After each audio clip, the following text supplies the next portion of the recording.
Chennai வில்லிவாக்கத்தில் CMDA சார்பில் கட்டப்பட்டு வரும் வண்ண மீன்கள் விற்பனை மையத்தை முதலமைச்சர் மு க ஸ்டாலின் ஆய்வு செய்து வருகிறார். அதனை அண்மை செய்தியாக பார்த்துக் கொண்டு வருகிறோம். இதுகுறித்த முழு விவரங்களை வழங்க தலைமைச் செய்தியாளர் சிவா நம்மோட இணைப்பில் காத்திருக்கிறார். சிவா, வணக்கம். விவரங்கள்.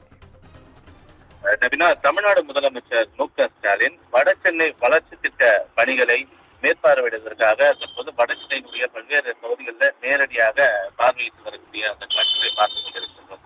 வட சென்னையினுடைய வளர்ச்சி திட்டத்திற்காக சுமார் 5000 கோடி ரூபாய் ஏற்கனவே அறிவிக்கப்பட்டிருக்கிறது. ஒவ்வொரு பட்ஜெட் கூட்டத்தொடரின் போதும் அந்த நிதி கணிசமாக அரசு ஒதுக்கப்பட்டு வரக்கூடிய நிலையில இந்த பணிகள் எவ்வாறு மேற்கொள்ளப்பட்டு வருகிறது என்பது தொடர்பாக தமிழ்நாடு முதலமைச்சர் அவ்வப்போது அதிகாரிகள் கேட்டது மட்டுமில்லாமல் நேரடியாக களத்திற்கு சென்று அந்த பணிகளையும் அவர் பார்வையிட்டு வருகிறார். வட சென்னை வளர்ச்சி திட்டம் என்பது அந்த பகுதியினுடைய அடிப்படை கட்டமைப்புகளை மேம்படுத்த வேண்டும், சுற்றுப்புறத்தை மேம்படுத்த வேண்டும் என்பதற்கான ஒரு திட்டமாகவே பார்க்கப்பட்டு வருகிறது. அந்த அடிப்படையில் இந்த வட சென்னை வளர்ச்சி திட்டத்தில் பல்வேறு பணிகள் மேற்கொள்ளப்பட்டு வருகிறது. அந்த பல்வேறு பணிகளில் தற்போது குளத்தூர் சட்டமன்ற தொகுதிக்கு உட்பட்ட பாடி மேம்பாலம் அருகில் வண்ண மீன்கள் விற்பனை மையம் கட்டப்பட்டு வருகிறது. அந்த விற்பனை மையத்தை தமிழ்நாடு முதலமைச்சர் மு க ஸ்டாலின் தற்போது பார்வையிட்டு ஆய்வு செய்து வருகிறார்.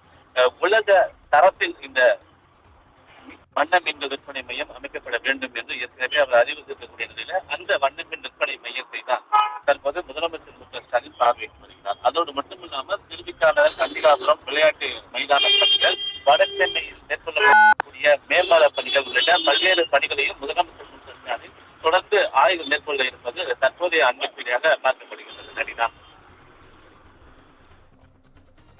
விவரங்களுக்கு நன்றி சிவா.